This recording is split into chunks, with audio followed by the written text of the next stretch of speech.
Assalamualaikum teman-teman, saya Anggun Sasinta Ibrahim, kelas C S1 Farmasi 2017. Pada kesempatan ini saya akan menjelaskan mengenai cerdas memilih kosmetik serta cara atau tips bagaimana memilih kosmetik yang aman. Yang pertama, saya akan menjelaskan mengenai apa itu kosmetik.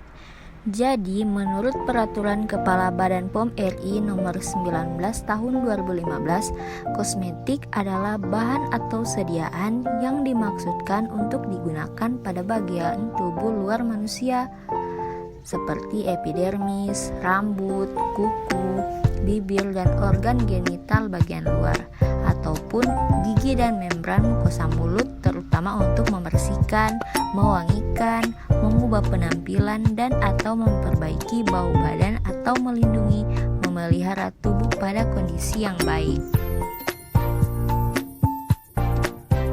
Berikut ini adalah tips memilih kosmetik yang aman bagi kulit.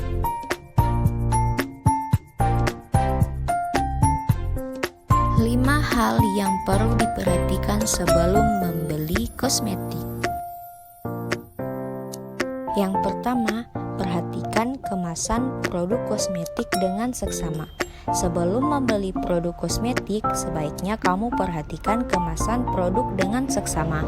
Jangan sampai ada rusak ataupun ada yang cacat. Kemasan kosmetik harus dalam keadaan baik, tertutup, dan tersegel. Jika masih ragu, sebaiknya kamu browsing dulu bentuk kosmetik tersebut di website resminya dan samakan kembali bentuk dengan produk yang ingin kamu beli. Yang kedua, pastikan ada label keterangan produk di kemasannya. Cara kedua yang bisa kamu lakukan agar terhindar dari kosmetik abal-abal adalah dengan melihat label yang berisi keterangan produk di kemasan. Label tersebut wajib berisi nama produk dengan jelas, nama dan alamat lengkap produsen dan distributor ataupun importir.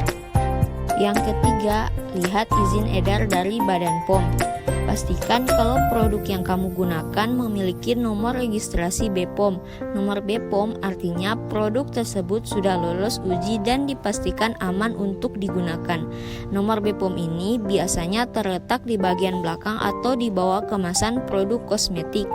Urutan nomor tersebut biasanya terdiri dari 2 huruf dan 11 angka. Jika jumlahnya kurang dari itu atau bahkan tidak ada sama sekali, berarti kamu patut mencurigai keaslian dan keamanan produk kosmetik yang sedang kamu gunakan tersebut.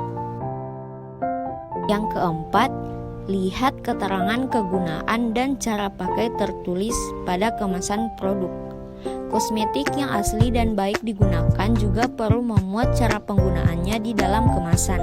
Kemudian jika produk tersebut didistribusikan oleh brand resmi, cara penggunaannya harus ditulis dalam bahasa Indonesia. Ketentuan ini merupakan ketentuan wajib yang dianjurkan oleh Badan POM RI. Yang terakhir, produk belum melewati tanggal kadaluarsa. Lihat tanggal kadaluarsa yang tertera dalam kemasan. Pastikan kosmetik yang akan kita gunakan itu belum melewati tanggal kadaluarsa. Seperti kebanyakan produk buatan pabrik, kosmetik juga memiliki jangka waktu yang baik untuk digunakan.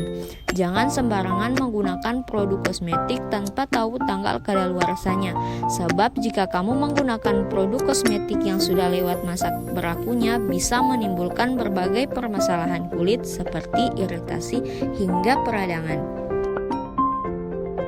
Bahan berbahaya dalam kosmetik. Ada beberapa bahan yang berbahaya yang sengaja ditambahkan dalam kosmetik seperti merkuri, hidrokuinon, asam retinoat, rodamin B, dan timbal. Beberapa bahan ini masih aman digunakan jika dalam konsentrasi yang sudah ditentukan oleh Badan POM RI. Apabila menggunakan bahan ini dengan kadar yang tinggi, maka akan menyebabkan beberapa iritasi pada kulit. Bahkan dalam jangka panjang dapat menyebabkan kerusakan dalam tubuh ataupun dapat menyebabkan kanker pada tubuh kita. Berikut ini adalah gambar wajah yang mengalami iritasi karena menggunakan kosmetik yang tidak aman.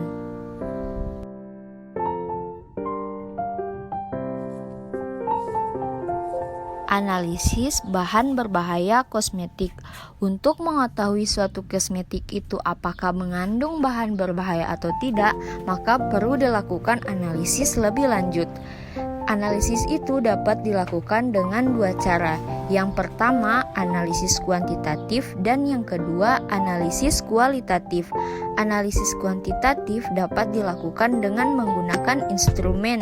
Contoh instrumen yang dapat digunakan seperti instrumen spektrofoto IR dan spektrofotometri UV vis. Yang kedua, analisis kualitatif. Analisis kualitatif ini dapat dilakukan dengan menggunakan suatu bereaksi warna.